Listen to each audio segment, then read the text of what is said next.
গল্পকথন by Kallol চ্যানেলে আপনারা শুনছেন শরৎচন্দ্র চট্টোপাধ্যায়ের শ্রীকান্ত চতুর্থ খণ্ড চতুর্থ পর্ব।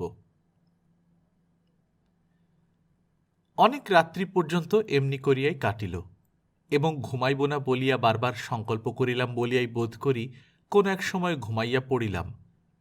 কতক্ষণ ঘুমাইয়াছিলাম জানি না, কিন্তু হঠাৎ মনে হইল বুঝি স্বপ্নে গান শুনিতেছি। একবার ভাবিলাম রাত্রির ব্যাপার হয়তো এখনো সমাপ্ত হয় নাই। আবার মনে হইল প্রত্যুষের মঙ্গল আরতি বুঝি শুরু হইয়াছে, কিন্তু কাঁসর ঘণ্টার সুপরিচিত দুঃসহ নিনাদ নাই। অসম্পূর্ণ অপরিতৃপ্ত নিদ্রা ভাঙিয়াও ভাঙে না। চোখ মেলিয়া চাহিতে পারি না, কিন্তু কানে গেল ভোরের সুরে মধুকণ্ঠের আদরের অনুচ্চ আহ্বান। রাই জাগো রাই জাগো, সুখ সারি বলে কত নিদ্রা যাওলো কালোমানিকের কোলে। গোসাইজি, আর কত ঘুমোবে গো, ওঠো। বিছানায় উঠিয়া বসিলাম। মশারি তোলা, পূবের জানালা খোলা, সম্মুখের আম্রশাখায় পুষ্পিত লবঙ্গ মঞ্জরীর কয়েকটা সুদীর্ঘ স্তবক নিচে পর্যন্ত ঝুলিয়া আছে।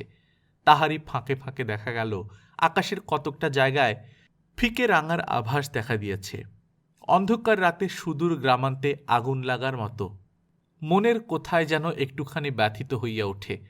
গোটা কয়েক বাদুড় বোধ করি উড়িয়া বাসায় ফিরিতেছিল। তাহাদের পক্ষ তাড়নার অস্ফুট শব্দ পরে পরে কানে আসিয়া পৌঁছিল।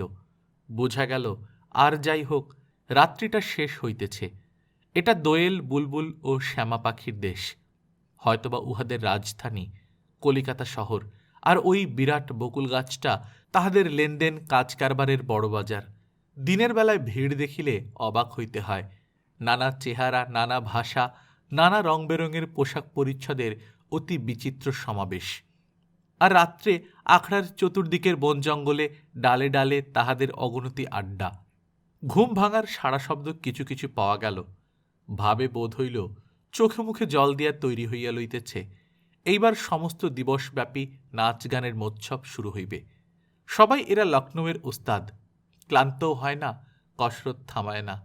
ভিতরে বৈষ্ণব দলের কীর্তনের পালা যদি বা কদাচিৎ বন্ধ হয়, বাহিরে সে বালাই নাই। এখানে ছোট বড় ভালো মন্দর বাছ বিচার চলে না। ইচ্ছা এবং সময় থাক না থাক, গান তোমাকে শুনিতেই হইবে। এদেশের বোধ করি এইরূপই ব্যবস্থা।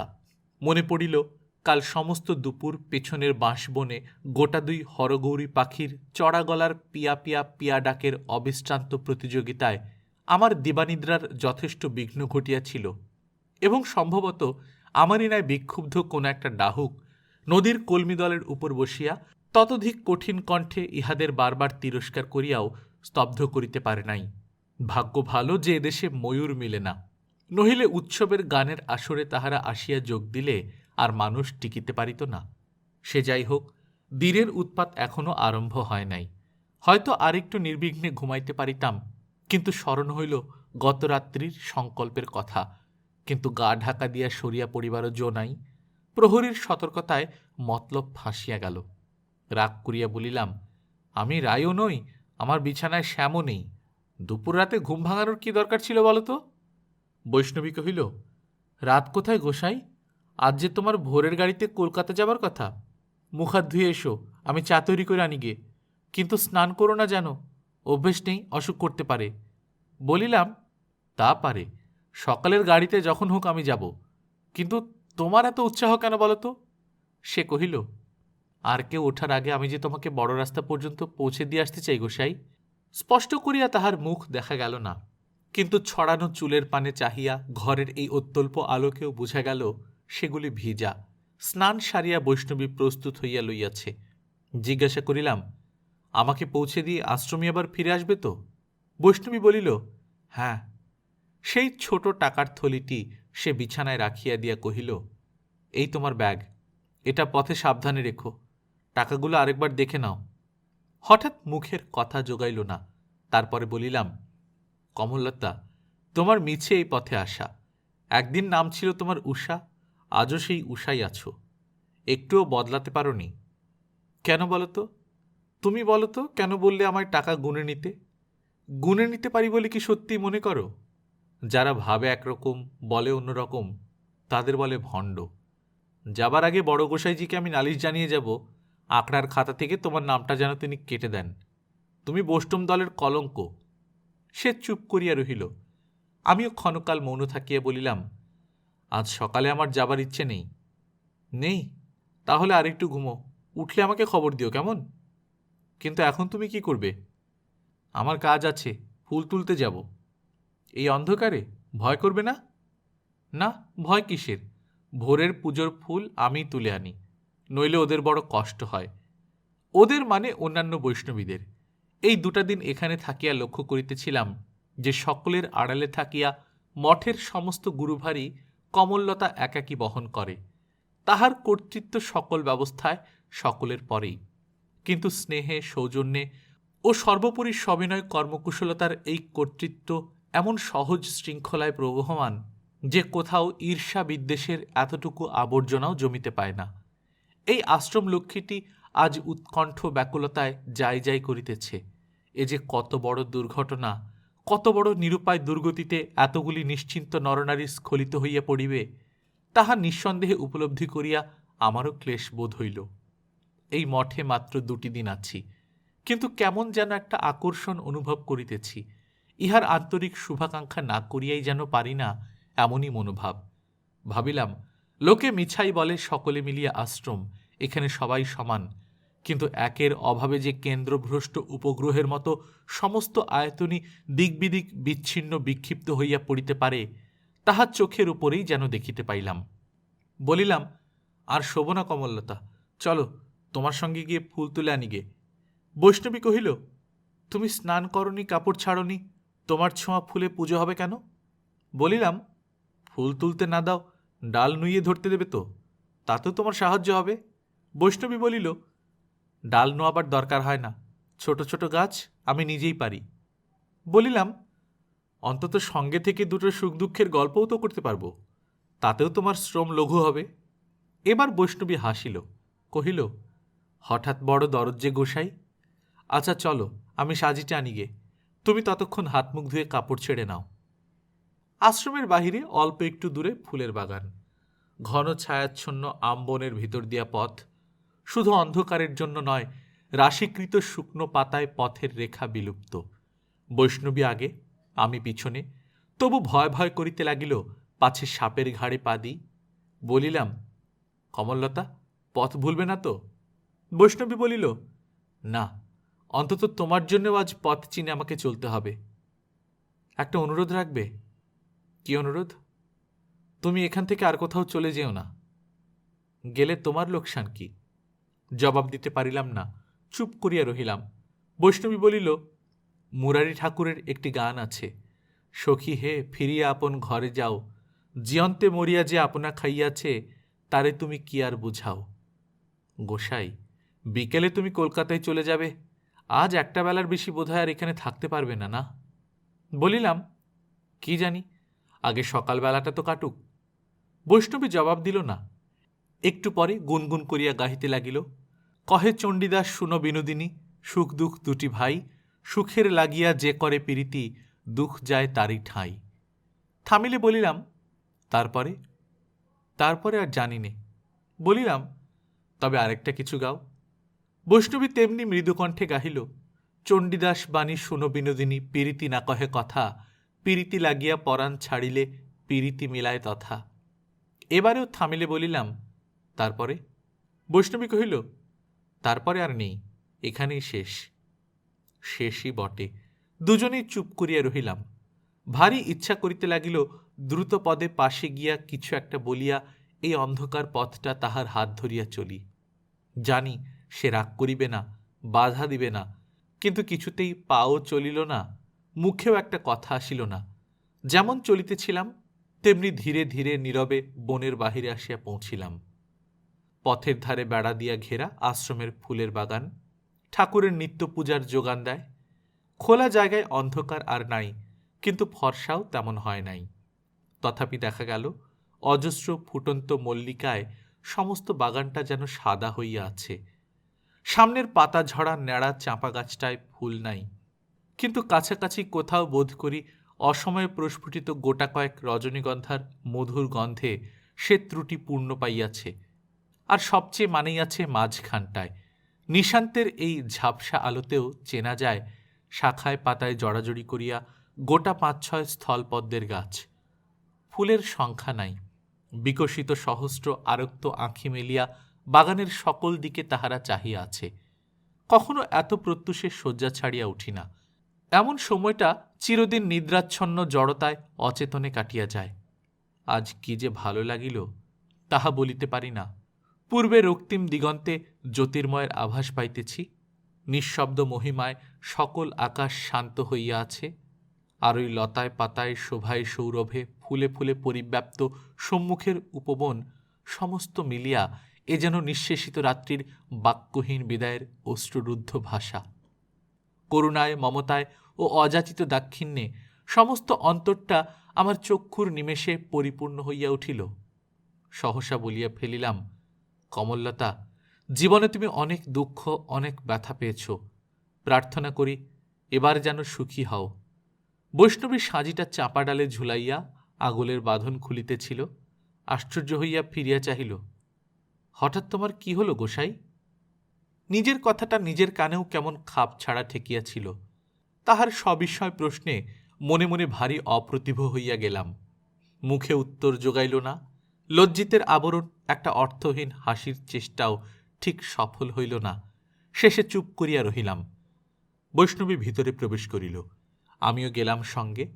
ফুল তুলিতে আরম্ভ করিয়া সে নিজেই কহিল, আমি সুখেই আছি গোসাই।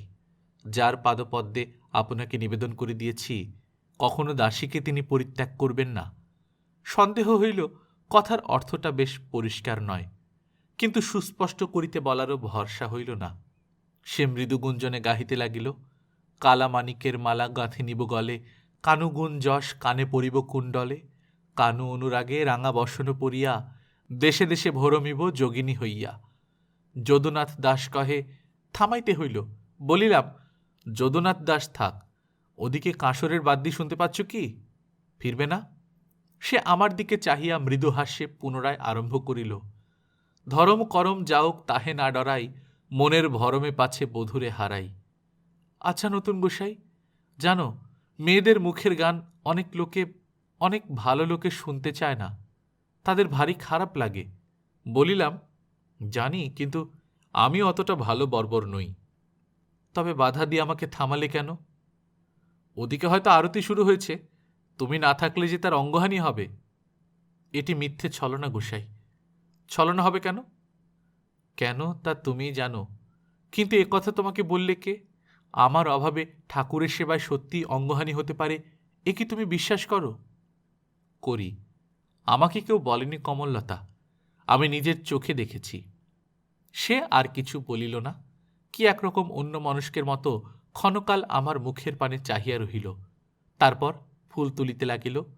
ডালা ভরিয়া উঠিলে কহিল, হয়েছে, আর না।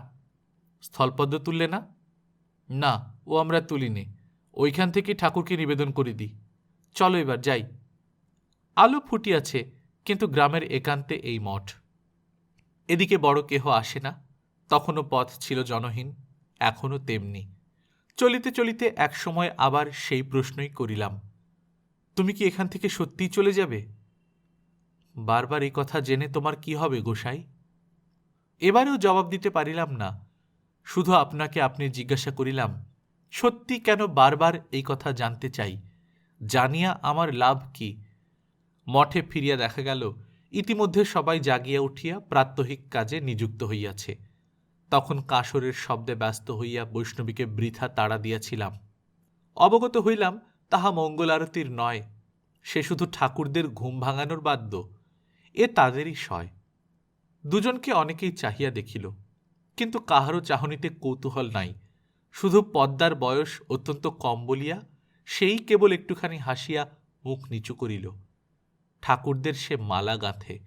ডালাটা তাহারই কাছে রাখিয়া দিয়া কমললতা সস্নেহ কৌতুকে তর্জন করিয়া বলিল, হাসলি যে পোড়ার মুখী।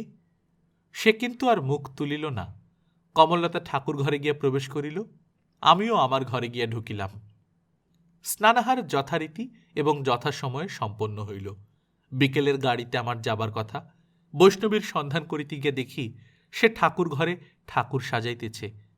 আমাকে দেখিবা মাত্র কহিল, নতুন গোসাই, যদি এলে আমাকে একটু সাহায্য করো না ভাই। পদ্মা মাথা ধরে শুয়ে আছে। লক্ষ্মী সরস্বতী দুবনই হঠাৎ জ্বরে পড়েছে। কি যে হবে জানিনে। এ বাসন্তী রঙের কাপড় দুখানি কুচিয়ে দাও না গোসাই। অতএব ঠাকুরের কাপড় কুঁচাইতে বসিয়া গেলাম। যাওয়া ঘটিল না, পরের দিনও না এবং তার পরের দিনও না। বৈষ্ণবীর প্রত্যুষের ফুল তুলিবার সঙ্গী আমি। প্রভাতে মধ্যাহ্নে সায়াহ্নে একটা না একটা কিছু কাজ আমাকে দিয়া সে করাইয়া লয়। এমনি করিয়া দিনগুলো যেন স্বপ্নে কাটে। সেবায়, সহৃদয়তায়, আনন্দে, আরাধনায়, ফুলে গন্ধে, কীর্তনে, পাখির গানে কোথাও আর ফাঁক নাই। অথচ সন্দিগ্ধ মন মাঝে মাঝে সজাগ হইয়া ভর্ৎসনা করিয়া ওঠে। এ কি ছেলে খেলা! বাহিরের সকল সংস্রব রুদ্ধ করিয়া গুটি কয়েক নির্জীব পুতুল লইয়া এ কি মাতামাতি! এত বড় আত্মপ্রবঞ্চনায় মানুষ বাঁচে কি করিয়া? কিন্তু তবু ভালো লাগে। যাই যাই করিয়াও পা বাড়াইতে পারি না। এদিকটায় ম্যালেরিয়া কম, তথাপি অনেকেই এ সময়টায় জ্বরে পড়িতেছিল।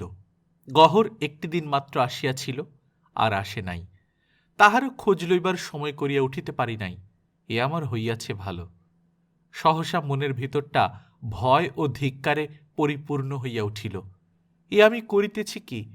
সঙ্গদোষে এই সবই কি সত্য বলিয়া একদিন বিশ্বাসে দাঁড়াইবে নাকি? স্থির করিলাম, আর না, যাই কেননা ঘটুক, এই জায়গা ছাড়িয়া কাল আমাকে পলাইতে হইবে। প্রত্যহ রাত্রি শেষে বৈষ্ণবী আসিয়া আমাকে জাগায়।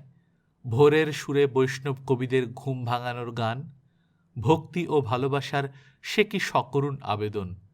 হঠাৎ সাড়া দেই না, কান পাতিয়া শুনি। চোখের কোণে জল আসিয়া পড়িতে চায়। মশারি তুলিয়া সে দৌড় জানালা খুলিয়া দেয়। রাগ করিয়া উঠিয়া বসি এবং মুখ হাত ধুইয়া কাপড় ছাড়িয়া সঙ্গে চলি। দিন কয়েকের অভ্যেসে আজ আপনি ঘুম ভাঙিল। ঘর অন্ধকার। একবার মনে হইল রাত্রি এখনো পোহায় নাই, কিন্তু সন্দেহ জন্মিল। বিছানা ছাড়িয়া বাহিরে আসিলাম, দেখি রাত কোথায়, সকাল হইয়াছে। কে একজন খবর দিতে কমললতা আসিয়া দাঁড়াইল।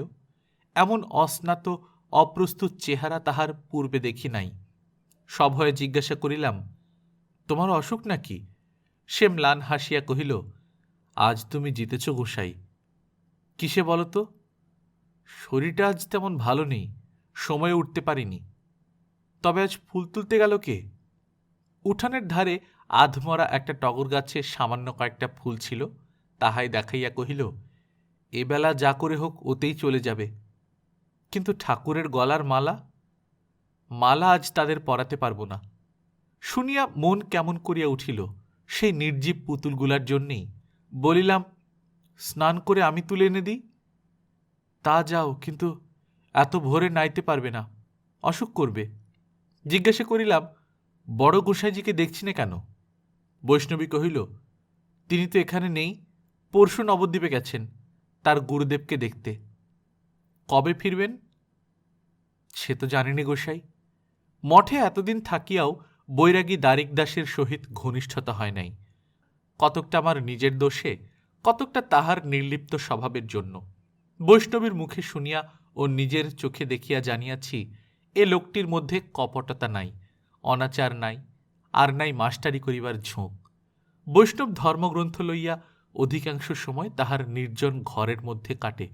ইহার ধর্মমতে আমার আস্থাও নাই, কিন্তু এই মানুষটির কথাগুলি এমন নম্র, চাহিবার ভঙ্গি এমন স্বচ্ছ ও গভীর, বিশ্বাস ও নিষ্ঠায় অহর্নিশ এমন ভরপুর হইয়া আছেন যে তাহার মত ও পথ লইয়া বিরুদ্ধ আলোচনা করিতে শুধু সংকোচ নয়, দুঃখ বোধ হয়।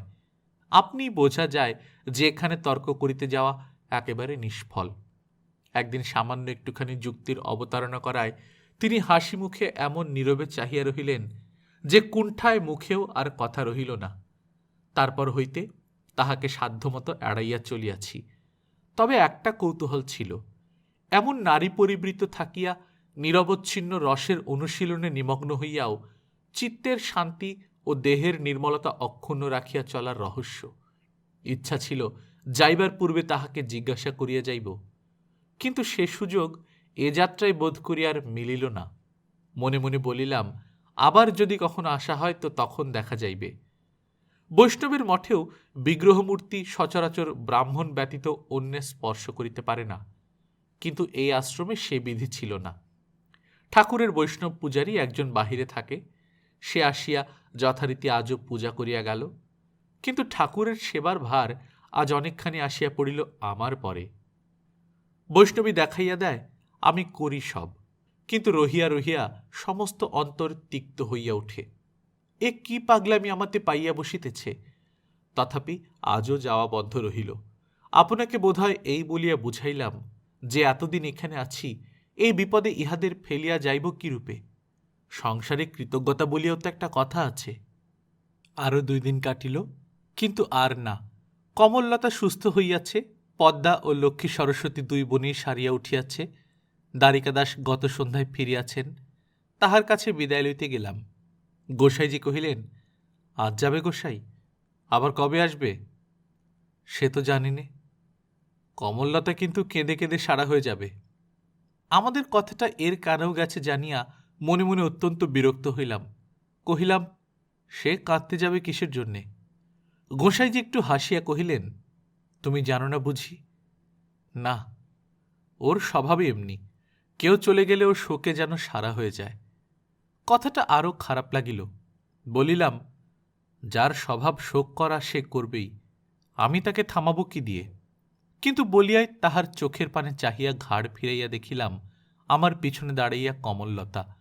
দ্বারিকাদাস কুণ্ঠিত স্বরে বলিলেন, ওর উপর রাগ করো না গোসাই, শুনেছি ওরা তোমার যত্ন করতে পারেনি, অসুখে পড়ে তোমাকে অনেক খাটিয়েছে, অনেক কষ্ট দিয়েছে। আমার কাছে কালও নিজেই বড় দুঃখ করছিল। আর বৈষ্ণব বৈরাগীদের আদর যত্ন করবার কী বা আছে? কিন্তু আবার যদি কখনো তোমার এদিকে আসা হয়, ভিখিরিদের দেখা দিয়ে যেও, দেবে তো গোসাই? ঘাড় নাড়িয়া বাহির হইয়া আসিলাম। কমললতা সেখানেই তেমনি দাঁড়াইয়া রহিল। কিন্তু অকস্মাৎ এ কি হইয়া গেল? বিদায় গ্রহণের প্রাক্কালে কত কি বলার, কত কি শোনার কল্পনা ছিল, সমস্ত নষ্ট করিয়া দিলাম। চিত্তের দুর্বলতার গ্লানি অন্তরে ধীরে ধীরে সঞ্চিত হইতেছিল, তাহা অনুভব করিতেছিলাম। কিন্তু উত্তক্ত অসহিষ্ণু মন এমন অশোভন রূঢ়তায় যে নিজের মর্যাদা খর্ব করিয়া বসিবে, তাহা স্বপ্নেও ভাবি নাই। নবীন আসিয়া উপস্থিত হইল। সে গহরের খোঁজে আসিয়াছে। কাল হইতে সে এখনো গৃহে ফিরে নাই। আশ্চর্য হইয়া গেলাম, সে কি নবীন? সে তো এখানেও আর আসে না।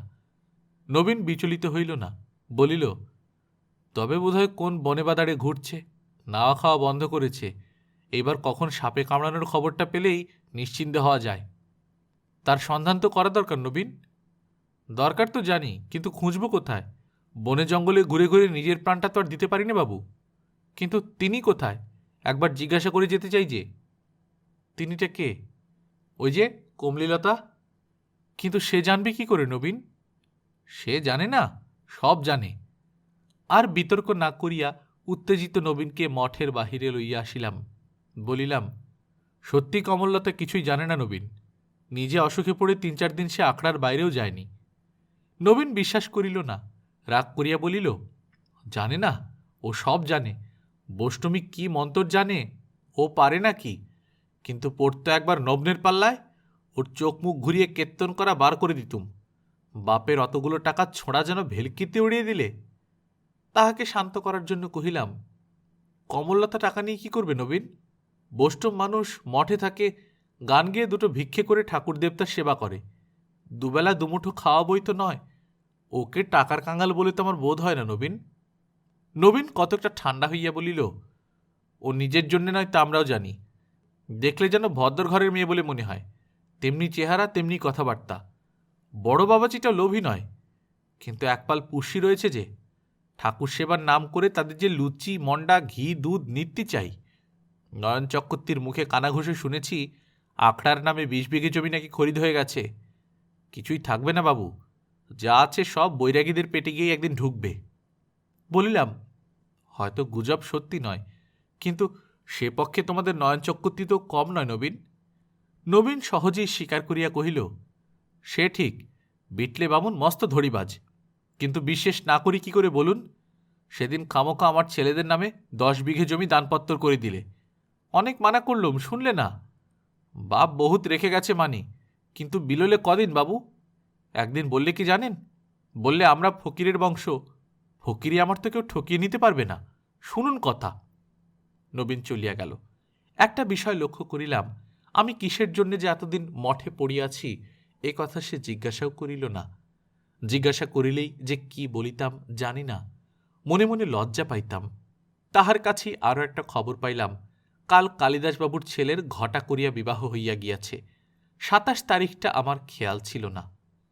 নবীনের কথাগুলো মনে মনে তোলাপাড়া করিতে অকস্মাৎ বিদ্যুৎ বেগে একটা সন্দেহ জাগিল।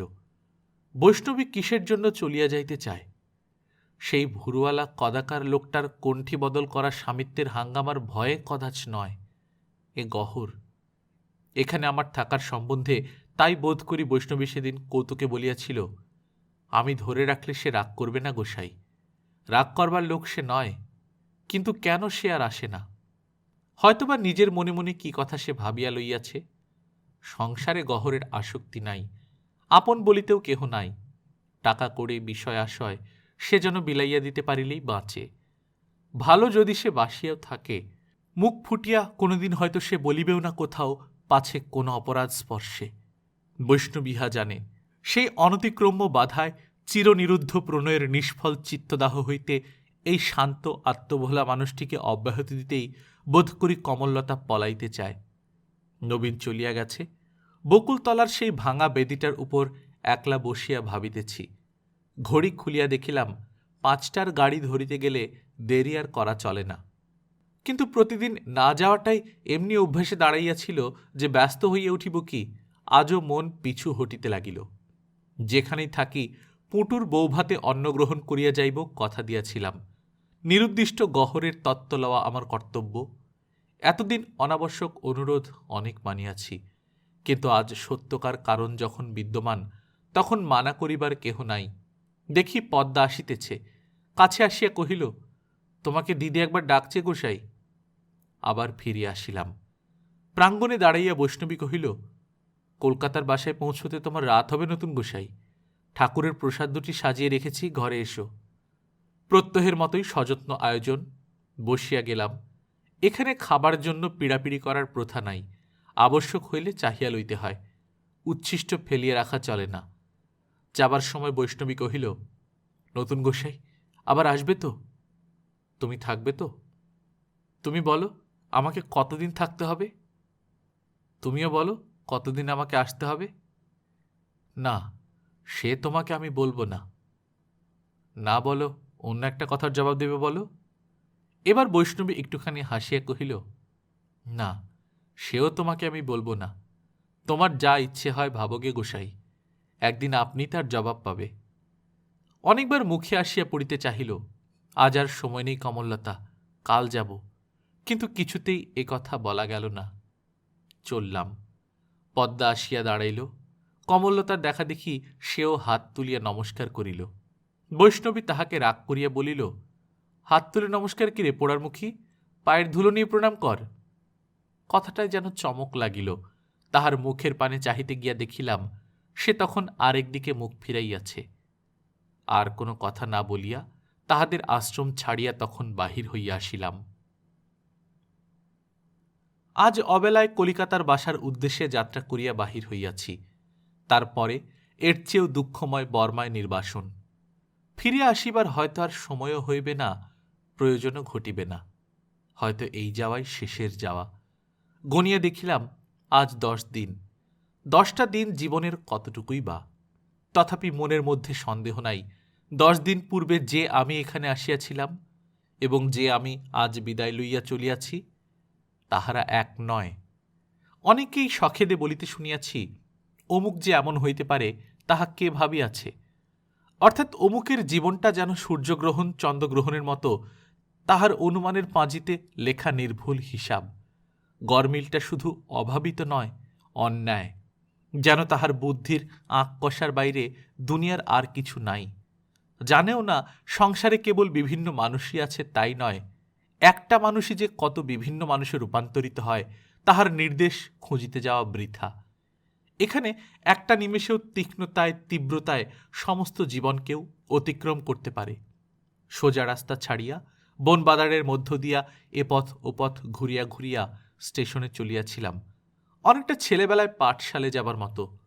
ট্রেনের সময় জানি না, তাগিদও নাই, শুধু জানি ওখানে পৌঁছিলে যখন হোক গাড়ি একটা জুটিবেই। চলিতে চলিতে হঠাৎ একসময় মনে হইল সব পথগুলাই যেন চেনা, যেন কতদিন এ পথে কতবার আনাগোনা করিয়াছি, শুধু আগে ছিল সেগুলা বড়, এখন কি করিয়া যেন সংকীর্ণ এবং ছোট হইয়া গেছে। কিন্তু ওই না খায়েদের গলায় দাঁড়ের বাগান, তাই তো বটে। এ যে আমাদের এই গ্রামের দক্ষিণ পাড়ার শেষ প্রান্ত দিয়া চলিয়াছি। কে নাকি কবে শুলের ব্যথায় ওই তেঁতুল গাছের ওপরের ডালে গলায় দড়ি দিয়ে আত্মহত্যা করিয়াছিল কিনা জানি না, কিন্তু প্রায় সকল গ্রামের মতো এখানেও একটা জনশ্রুতি আছে। গাছটা পথের ধারে, ছেলেবেলায় চোখে পড়িলে গায়ে কাঁটা দিয়ে উঠিত এবং চোখ বুজিয়া সবাই এক দৌড়ে স্থানটা পার হইয়া যাইতাম। গাছটা তেমনই আছে। তখন মনে হইত ওই অপরাধী গাছটার গুঁড়িটা যেন পাহাড়ের মতো, মাথা গিয়া ঠেকিয়াছে আকাশে। আজ দেখিলাম সে বেচারার গর্ব করিবার কিছু নাই। আরও 5টা তেঁতুল গাছ যেমন হয়, সেও তেমনি জনহীন পল্লী প্রান্তে একাকী নিঃশব্দে দাঁড়াইয়া আছে। শৈশবে একদিন যাহাকে সে যথেষ্ট ভয় দেখিয়াছে, আজ বহু বর্ষ পরে প্রথম সাক্ষাতে তাহাকেই সে যেন বন্ধুর মতো চোখ টিপিয়া একটুখানি রহস্য করিল। কি ভাই বন্ধু, কেমন আছো? ভয় করে না তো? কাছে গিয়া পরম স্নেহে একবার তাহার গায়ে হাত বুলাইয়া লইলাম। মনে মনে বলিলাম, ভালো আছি ভাই, ভয় করবে কেন? তুমি যে আমার ছেলেবেলার প্রতিবেশী, আমার আত্মীয়। সায়াহ্নের আলো নিবিয়া আসিতেছিল। বিদায় লইয়া বলিলাম, ভাগ্য ভালো যে দৈবাত দেখা হয়ে গেল। চললাম বন্ধু। সারি সারি অনেকগুলা বাগানের পর একটুখানি খোলা জায়গা। অন্য মনে হয়তো এতটুকু পার হইয়া আসিতাম, কিন্তু সহসা বহুদিনের বিস্তৃত প্রায় পরিচিত ভারী একটা মিষ্ট গন্ধে চমক লাগিল। এদিক ওদিক চাহিতেই চোখে পড়িয়া গেল, বাহ, এ যে আমাদের সেই যশোদা বৈষ্ণবীর আউশ ফুলের গন্ধ। ছেলেবেলায় ইহার জন্য যশোদার কত উমেদারি না করিয়াছি। এ জাতীয় গাছ এদিকে মেলে না। কি জানি সে কোথা হইতে আনিয়া তাহার আঙিনায় একধারে পুঁতিয়াছিল। টেরা বেঁকা গাঁটে ভরা বুড়ো মানুষের মতো তাহার চেহারা। সেদিনের মতো আজও তাহার সেই একটি মাত্র সজীব শাখা এবং ঊর্ধ্বে গুটি কয়েক সবুজ পাতার মধ্যে তেমনি গুটি কয়েক সাদা সাদা ফুল। ইহার নিচে ছিল যশোদার স্বামীর সমাধি। বৈষ্ণব ঠাকুরকে আমরা দেখি নাই। আমাদের জন্মের পূর্বেই তিনি গোলকে রওনা হইয়াছিলেন। তাহারই ছোট্ট মনোহারী দোকানটি তখন বিধবা চালাইত। দোকান তো নয়, একটি ডালায় ভরিয়া যশোদা মালা, ঘুনসি, আরশি, চিরুনি, আলতা, তেলের মশলা, কাঁচের পুতুল, টিনের বাঁশি প্রভৃতি লইয়া দুপুরবেলায় বাড়ি বাড়ি বিক্রি করিত। আর ছিল তাহার মাছ ধরিবার সরঞ্জাম। বড় ব্যাপার নয়, 2-1 পয়সা মূল্যের ডোরকাটা। এই কিনিতে যখন তখন তাহাকে ঘরে গিয়া আমরা উৎপাত করিতাম। এই আউশ গাছের একটা শুকনো ডালের উপর কাদা দিয়া জায়গা করিয়া যশোদা সন্ধ্যাবেলায় প্রদীপ দিত। ফুলের জন্য আমরা উপদ্রব করিলে সে সমাধিটি দেখাইয়া বলিত, না বাবা ঠাকুর, ও আমার দেবতার ফুল, তুললে তিনি রাগ করেন। বৈষ্ণবী নাই, কবে সে মরিয়াছে জানি না, হয়তো খুব বেশি দিন নয়। চোখে পড়িল গাছের একধারে আরেকটি ছোট মাটির ঢিপি, বোধহয় যশোদারই হইবে। খুব সম্ভব সুদীর্ঘ প্রতীক্ষার পর আজ স্বামীর পাশেই সে একটু স্থান করিয়া লইয়াছে। স্তূপের খোঁড়া মাটি অধিকতর উর্বর হইয়া বিছুটি ও বন চাড়ালের গাছে গাছে সমাচ্ছন্ন হইয়াছে। যত্ন করিবার কেহ নাই। পথ ছাড়িয়া সেই শৈশবের পরিচিত বুড়ো গাছটির কাছে গিয়া দাঁড়াইলাম। দেখি সন্ধ্যা দেওয়া সেই দ্বীপটি আছে নিচে পড়িয়া, এবং তাহারই উপরে সেই শুকনো ডালটি আজও তেমনি তেলে তেলে কালো হইয়া আছে। যশোদার ছোট্ট ঘরটি এখনো সম্পূর্ণ ভূমিসাৎ হয় নাই। সহস্র ছিদ্রময় শতজীর্ণ খড়ের চালখানি দ্বার ঢাকিয়া হুমড়ি খাইয়া পড়িয়া আজও প্রাণপণে আগলাইয়া আছে। 20-25 বর্ষ পূর্বের কত কথাই মনে পড়িল। কঞ্চির বেড়া দিয়া ঘেরা নিকোনো মুছোনো যশোদার উঠান আর সেই ছোট ঘরখানি, সে আজ এই হইয়াছে। কিন্তু এর চেয়েও ঢের বড় করুণ বস্তু তখনও দেখার বাকি ছিল। অকস্মাৎ চোখে পড়িল সেই ঘরের মধ্য হইতে ভাঙা চালের নিচ দিয়া গুড়ি মারিয়া একটি কঙ্কালসার কুকুর বাহির হইয়া আসিল। আমার পায়ের শব্দে চকিত হইয়া সে বোধ করি অনধিকার প্রবেশের প্রতিবাদ করিতে চায়, কিন্তু কণ্ঠ এত ক্ষীণ যে তাহার মুখেই বাঁধিয়া রহিল। বলিলাম, কিরে, কোনো অপরাধ করিনি তো? সে আমার মুখের পানে চাহিয়া কি ভাবিয়া জানি না এবার ল্যাজ নাড়িতে লাগিল। বলিলাম, আজও তুই এখানে আছিস? প্রত্যুত্তরে সে শুধু মলিন চোখ দুটো মেলিয়া অত্যন্ত নিরুপায়ের মতো আমার মুখের পানে চাহিয়া রহিল। এ যে যশোদার কুকুর তাহাতে সন্দেহ নাই। ফুলকাটা রাঙা পাড়ের সেলাই করা বগলস এখনো তাহার গলায়। নিঃসন্তান রমণীর একান্ত স্নেহের ধন এই কুকুরটা একাকী এই পরিত্যক্ত কুটিরের মধ্যে কি খাইয়া যে আজও বাঁচিয়া আছে ভাবিয়া পাইলাম না। পাড়ায় ঢুকিয়া কাড়িয়া কুড়িয়া খাওয়ার ইহার জোরও নাই, অভ্যাসও নাই। স্বজাতির সঙ্গে ভাব করিয়া লইবার শিক্ষাও এ পায় নাই। অনশনে অর্ধাসনে এইখানে পড়িয়াই এ বেচারা বোধ হয় তাহারই পথ চাহিয়া আছে, যে তাহাকে একদিন ভালোবাসিত। হয়তো ভাবে কোথাও না কোথাও গিয়াছে, ফিরিয়া একদিন সে আসিবেই। মনে মনে বলিলাম, এই কি এমনি? এই প্রত্যাশা নিঃশেষে মুছিয়া ফেলা সংসারে এতই কি সহজ? যাইবার পূর্বে চালের ফাঁক দিয়া ভিতরটায় একবার দৃষ্টি দিয়া লইলাম। অন্ধকারে দেখা কিছুই গেল না, শুধু চোখে পড়িল দেয়ালে সাঁটা পটগুলি। রাজা রানী হইতে আরম্ভ করিয়া নানা জাতীয় দেবদেবতার প্রতিমূর্তি নূতন কাপড়ের গাঁট হইতে সংগ্রহ করিয়া যশোদার ছবির শখ মিটাইত। মনে পড়িল ছেলেবেলায় মুগ্ধ চক্ষে এগুলি বহুবার দেখিয়াছি। বৃষ্টির ছাটে ভিজিয়া দেয়ালের কাদা মাখিয়া এগুলি আজও কোনো মতে টিকিয়া আছে। আর রহিয়াছে পাশের কুলুঙ্গিতে তেমনি দুর্দশায় পড়িয়া সেই রং করা হাঁড়িটি। এর মধ্যে থাকিত তাহার আলতার বান্ডিল। দেখা মাত্রই সে কথা আমার মনে পড়িল। আরও কি কি যেন এদিকে ওদিকে পড়িয়াছে, অন্ধকারে ঠাহর হইল না। তাহারা সবাই মিলিয়া আমাকে প্রাণপণে কিসের যেন ইঙ্গিত করিতে লাগিল, কিন্তু সে ভাষা আমার অজানা। মনে হইল বাড়ির এক কোণে এ যেন মৃত শিশুর পরিত্যক্ত খেলাঘর। গৃহস্থালীর নানা ভাঙাচোরা জিনিস দিয়া সযত্নে রচিত তাহার এই ক্ষুদ্র সংসারটিকে সে ফেলিয়া গেছে। আজ তাহাদের আদর নাই, প্রয়োজন নাই। আঁচল দিয়া বারবার ঝাড়ামোছা করিবার তাগিদ গেছে ফুরাইয়া। পড়িয়া আছে শুধু কেবল জঞ্জালগুলা কেহ মুক্ত করে নাই বলিয়া। সেই কুকুরটা একটুখানি সঙ্গে সঙ্গে আসিয়া থামিল। যতক্ষণ দেখা গেল, দেখিলাম সে বেচারা এই দিকে এক দৃষ্টে চাহিয়া দাঁড়াইয়া আছে। তাহার পরিচয় এই প্রথম, শেষও এইখানে, তবু আগু বাড়াইয়া বিদায় দিতে আসিয়াছে।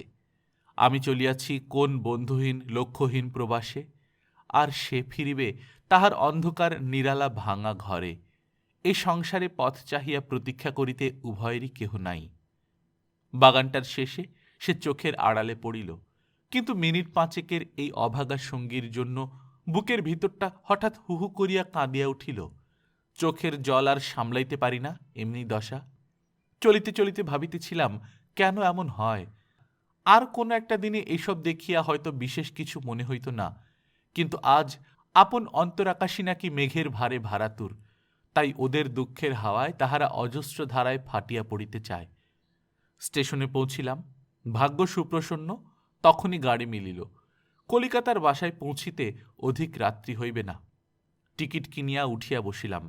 বাঁশি বাজাইয়া সে যাত্রা শুরু করিল। স্টেশনের প্রতি তাহার মোহ নাই, সজল চক্ষে বারবার ফিরিয়া চাহিবার তাহার প্রয়োজন হয় না। আবার সেই কথাটাই মনে পড়িল, 10টা দিন মানুষের জীবনের কতটুকু, অথচ কতই না বড়। কাল প্রভাতে কমললতা একলা যাইবে ফুল তুলিতে, তারপরে চলিবে তাহার সারাদিনের ঠাকুর সেবা। কি জানি দিন দশেকের সাথী নতুন গোসাইকে ভুলিতে তাহার কটা দিন লাগিবে। সেদিন সে বলিয়াছিল, সুখেই আছি গোসাই, যার পাদপদ্মে নিজেকে নিবেদন করে দিয়েছি, দাসীকে তিনি কখনো পরিত্যাগ করবেন না। তাই হোক, তাই যেন হয়। ছেলেবেলা হইতে নিজের জীবনের কোনো লক্ষ্য নাই, জোর করিয়া কোনো কিছু কামনা করিতেও জানি না। সুখ দুঃখের ধারণাও আমার স্বতন্ত্র। তথাপি এতটা কাল কাটিল শুধু পরের দেখা দেখি, পরের বিশ্বাসে ও পরের হুকুম তামিল করিতে। তাই কোনো কাজে আমাকে দিয়া সুনির্বাহিত হয় না। দ্বিধায় দুর্বল সকল সংকল্প, সকল উদ্যমী আমার অনতিদূরে ঠোকর খাইয়া পথের মধ্যে ভাঙিয়া পড়ে। সবাই বলে অলস, সবাই বলে অকেজো। তাই বোধ করি ওই অকেজো বৈরাগীদের আখড়াতেই আমার অন্তর্বাসী অপরিচিত বন্ধু অস্ফুট ছায়ারূপে আমাকে দেখা দিয়া গেলেন। বারবার রাগ করিয়া মুখ ফিরাইলাম, বারবার স্মিতহাস্যে হাত নাড়িয়া কি যেন ইঙ্গিত করিলেন। আর ওই বৈষ্ণবী কমললতা, ওর জীবনটা যেন প্রাচীন বৈষ্ণব কবিচিত্তের অশ্রুজলের গান। ওর ছন্দের মিল নাই, ব্যাকরণে ভুল আছে, ভাষার ত্রুটি অনেক, কিন্তু ওর বিচার তো সেদিক দিয়া নয়। ও যেন তাহাদেরই দেওয়া কীর্তনের সুর। মর্মে যাহার পশে সেই শুধু তাহার খবর পায়। ও যেন গোধূলি আকাশে নানা রঙের ছবি। ওর নাম নাই, সংজ্ঞা নাই, কলাশাস্ত্রের সূত্র মিলাইয়া ওর পরিচয় দিতে যাওয়া বিড়ম্বনা। আমাকে বলিয়াছিল, চলো না গোসাই, এখান থেকে যাই, গান গেয়ে পথে পথে দুজনের দিন কেটে যাবে। বলিতে তাহার বাধে নাই, কিন্তু আমার বাধিল। আমার নাম দিল সে নতুন গোসাই। বলিল, ও নামটা আমাকে যে মুখে আনতে নেই গোসাই। তাহার বিশ্বাস আমি তাহার গত জীবনের বন্ধু। আমাকে তাহার ভয় নাই, আমার কাছে সাধনায় তাহার বিঘ্ন ঘটিবে না। বৈরাগী দ্বারিকাদাসের শিষ্যা সে। কি জানি কোন সাধনায় সিদ্ধিলাভের মন্ত্র তিনি দিয়াছিলেন। অকস্মাৎ রাজলক্ষ্মীকে মনে পড়িল তাহার সেই চিঠি, স্নেহ ও স্বার্থে মিশামিশি সেই কঠিন লিপি। তবুও জানি এ জীবনের পূর্ণচ্ছেদে সে আমার শেষ হইয়াছে। হয়তো এ ভালোই হইয়াছে, কিন্তু সে শূন্যতা ভরিয়া দিতে কি কোথায় কেহ আছে? জানালার বাহিরে অন্ধকারে চাহিয়া চুপ করিয়া বসিয়া রহিলাম। একে একে কত কথা, কত ঘটনাই স্মরণ হইল। শিকারের আয়োজনে কুমার সাহেবের সেই তাঁবু, সেই দলবল, বহু বর্ষ পরে প্রবাসে সেই প্রথম সাক্ষাতের দিন, দীপ্ত কালো চোখে তাহার সে কি বিস্ময়মুগ্ধ দৃষ্টি। যে মরিয়াছে বলিয়া জানিতাম, তাহাকে চিনিতে পারি নাই। সেদিন শ্মশান পথে তাহার সে কি ব্যগ্র ব্যাকুল মিনতি, শেষে ক্রুদ্ধ হতাশ্বাসে সে কি তীব্র অভিমান। পথরোধ করিয়া কহিল, যাবে বললেই তোমাকে যেতে দেব নাকি? কই, যাও তো দেখি, এই বিদেশে বিপদ ঘটলে দেখবে কে? এইবার তাহাকে চিনিলাম। এই জরি তাহার চিরদিনের সত্য পরিচয়। জীবনে এ তাহার আর ঘুচিল না। এ হইতে কখনো কেহ তাহার কাছে অব্যাহতি পাইল না। আড়ায় পথের প্রান্তে মরিতে বসিয়াছিলাম, ঘুম ভাঙিয়া চোখ মিলিয়ে দেখিলাম শিয়রে বসিয়া সে। তখন সকল চিন্তা সঁপিয়া দিয়া চোখ বুজিয়া শুইলাম। সে ভার তাহার, আমার নয়। দেশের বাড়িতে আসিয়া জ্বরে পড়িলাম। এখানে সে আসিতে পারে না, এখানে সে মৃত, এর বাড়া লজ্জা তাহার নাই। তথাপি যাহাকে কাছে পাইলাম সে ওই রাজলক্ষ্মী। চিঠিতে লিখিয়াছে, তখন তোমাকে দেখিবে কে? পুটু? আর আমি ফিরিব শুধু চাকরের মুখে খবর লইয়া? তারপরেও বাঁচিতে বলো নাকি? এই প্রশ্নের জবাব দিই নাই। জানি না বলিয়া নয়, সাহস হয় নাই। মনে মনে বলিলাম, শুধু কি রূপে? সংযমে, শাসনে, সুকঠোর আত্মনিয়ন্ত্রণে এই প্রখর বুদ্ধিশালিনীর কাছে ওই স্নিগ্ধ সুকোমল আশ্রমবাসিনী কমললতা কতটুকু? কিন্তু ওই এতটুকুর মধ্যেই এবার যেন আপন স্বভাবের প্রতিচ্ছবি দেখিয়াছি। মনে হইয়াছে, ওর কাছে আমার মুক্তি আছে, আছে মর্যাদা, আছে আমার নিঃশ্বাস ফেলিবার অবকাশ। ও কখনো আমার সকল চিন্তা, সকল ভালো মন্দ আপন হাতে লইয়া রাজলক্ষ্মীর মতো আমাকে আচ্ছন্ন করিয়া ফেলিবে না। ভাবিতেছিলাম, কি করিব বিদেশে গিয়া? কি হইবে আমার চাকরিতে? নূতন তো নয়, সেদিনই বা কি এমন পাইয়াছিলাম যাহাকে ফিরিয়া পাইতে আজ লোভ করিতে হইবে? কেবল কমললতাই তো বলে নাই, দ্বারিকা গোসাইও একান্ত সমাদরে আহ্বান করিয়াছিল আশ্রমে থাকিতে। সে কি সমস্তই বঞ্চনা? মানুষকে ঠকানো ছাড়া কি এই আমন্ত্রণে কোনো সত্যই নাই? এতকাল জীবনটা কাটিল যেভাবে, এই কি ইহার শেষ কথা? কিছুই জানিতে বাকি নাই, সব জানাই কি আমার সমাপ্ত হইয়াছে? চিরদিন ইহাকে শুধু অশ্রদ্ধা ও উপেক্ষাই করিয়াছি, বলিয়াছি সব ভুয়া, সব ভুল।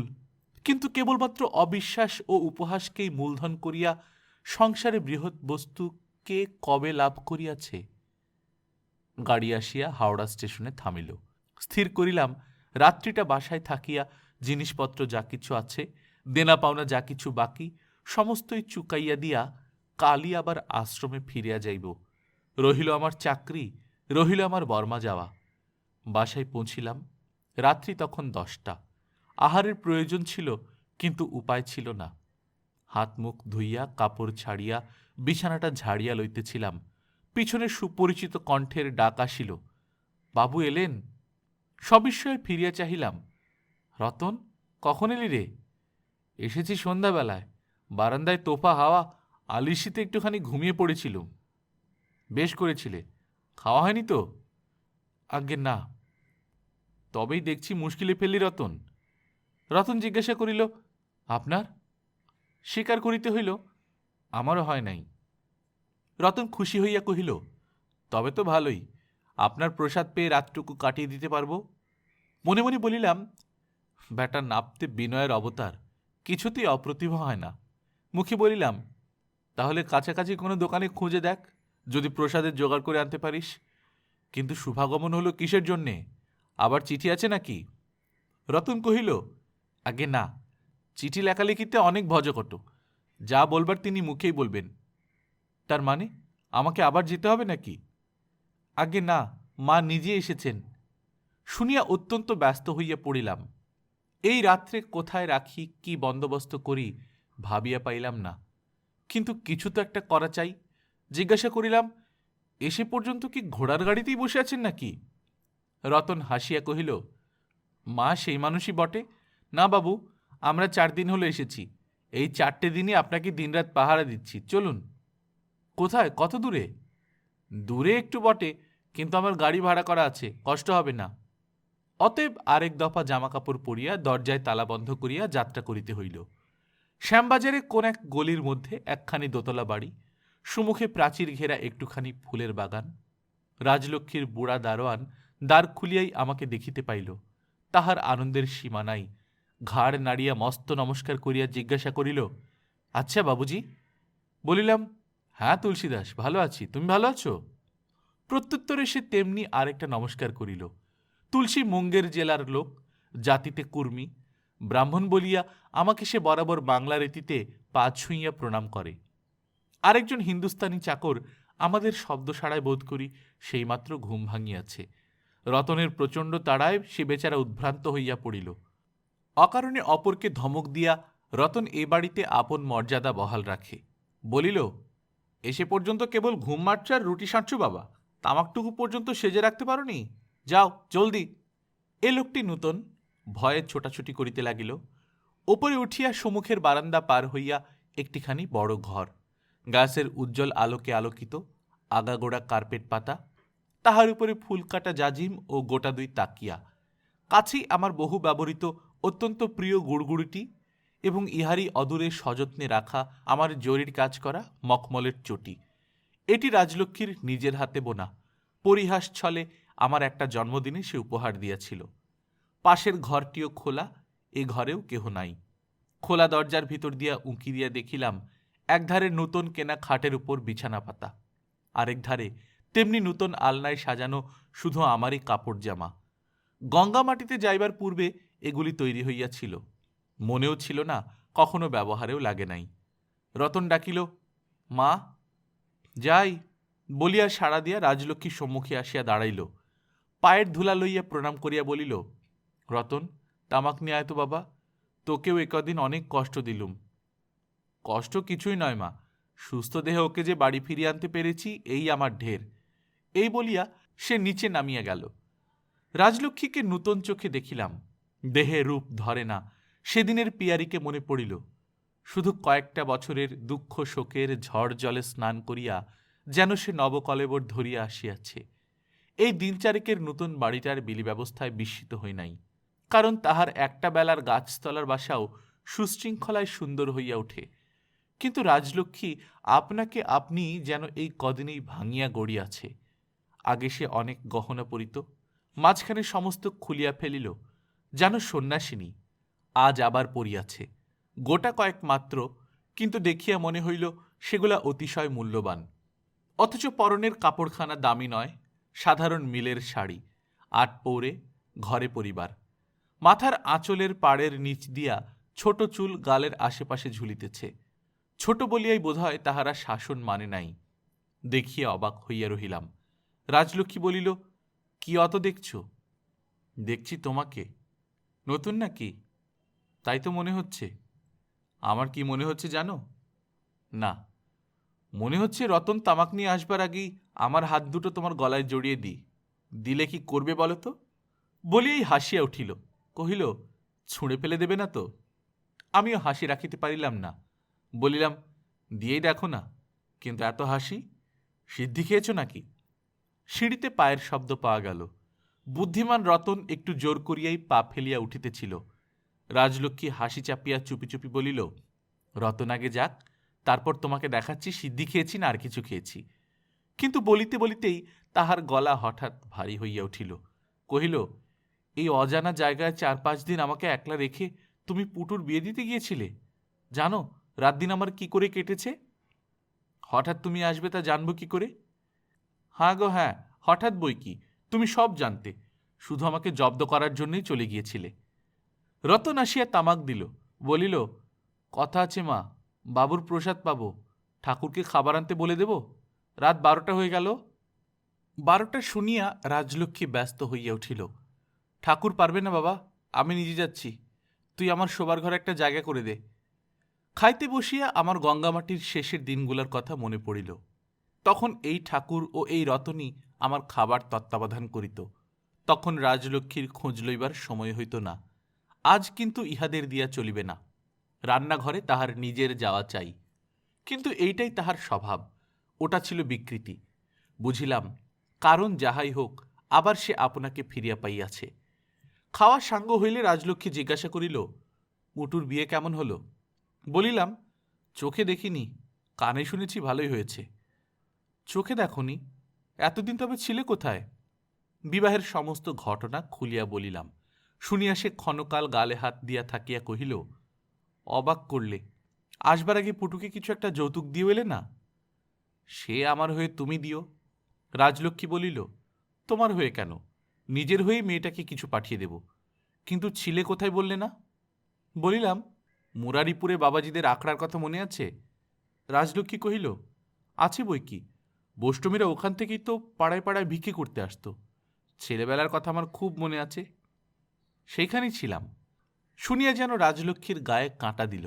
সেই বৈষ্ণবদের আখড়ায়? মা গো মা, বলো কি গো, তাদের যে শুনেছি সব ভয়ঙ্কর ইল্লুতে কাণ্ড। কিন্তু বলিয়াই সহসা উচ্চ কণ্ঠে হাসিয়া ফেলিল।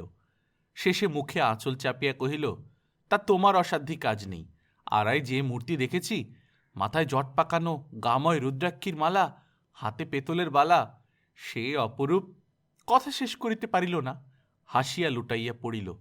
রাগ করিয়া তুলিয়া বসাইয়া দিলাম। অবশেষে বিষম খাইয়া মুখে কাপড় গুঁজিয়া অনেক কষ্টে হাসি থামিলে বলিল, বৈষ্ণবীরা কি বললে তোমায়? নাক খাঁদা উল্কি পরা অনেকগুলো সেখানে থাকে যে গো। আর একটা প্রবল হাসির ঝোঁক আসিতেছে। সতর্ক করিয়া দিয়ে বলিলাম, এবার হাসলে ভয়ানক শাস্তি দেব, কাল চাকরদের সামনে মুখ বার করতে পারবে না। রাজলক্ষ্মী সভয়ে সরিয়া বসিল, মুখে বলিল, সে তোমার মতো বীরপুরুষের কাজ নয়, নিজেই লজ্জায় বেরোতে পারবে না। সংসারে তোমার মতো ভীতু মানুষ আর আছে নাকি?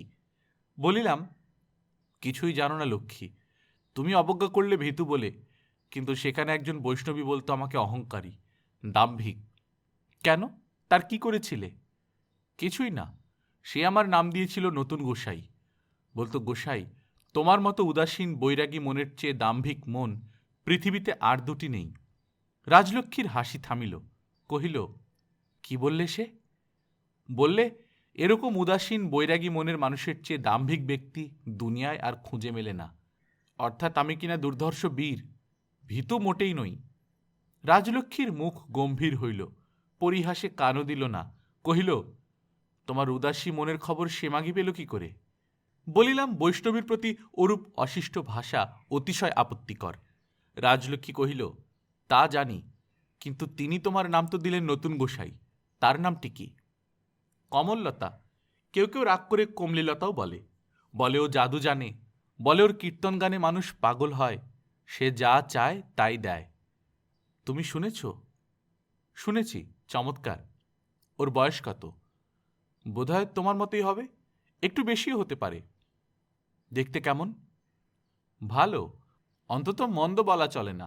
নাক খাঁদা উল্কি পরা যাদের তুমি দেখেছ, তাদের দলের নয়, এ ভদ্রঘরের মেয়ে। রাজলক্ষ্মী কহিল, সে আমি ওর কথা শুনেই বুঝেছি। যে কদিন ছিলে তোমাকে যত্ন করতো তো? বলিলাম, হ্যাঁ, আমার কোনো নালিশ নেই। রাজলক্ষ্মী হঠাৎ একটা নিঃশ্বাস ফেলিয়া বলিয়া উঠিল, তা করুক। যে সাধ্যি সাধনায় তোমাকে পেতে হয় তাতে ভগবান মেলে, সে বৈষ্ণব বৈরাগীর কাজ নয়। আমি ভয় করতে যাব কোথাকার কে এক কমললতাকে? ছি! এই বলিয়া সে উঠিয়া বাহিরে চলিয়া গেল। আমার মুখ দিয়াও একটা বড় নিঃশ্বাস পড়িল। বোধহয় একটু বিমনা হইয়া পড়িয়াছিলাম, এই শব্দে হুঁশ হইল। মোটা তাকিয়াটা টানিয়া লইয়া চিত হইয়া তামাক টানিতে লাগিলাম। ওপরে কোথায় একটা ছোট মাকড়সা ঘুরিয়া ঘুরিয়া জাল বুনিতেছিল। উজ্জ্বল গ্যাসের আলোয় ছায়াটা তার মস্ত বড় বিভৎস জন্তুর মতো কড়িকাঠের গায়ে দেখাইতে লাগিল। আলোকের ব্যবধানে ছায়াটাও কত গুণেই না কায়াটাকে অতিক্রম করিয়া যায়। গল্পকথন বাই কল্লোল চ্যানেলে আপনারা শুনছিলেন শরৎচন্দ্র চট্টোপাধ্যায়ের বিখ্যাত উপন্যাস শ্রীকান্ত, আজ চতুর্থ খণ্ড, চতুর্থ পর্ব। আমরা নিয়মিত গল্প পাঠ করে শোনাচ্ছি। আপনারা যারা প্রথমবারের মতো শুনছেন কাইন্ডলি সাবস্ক্রাইব করে নেবেন। গল্প পাঠ ভালো লাগলে বন্ধুদের সাথে শেয়ার করবেন।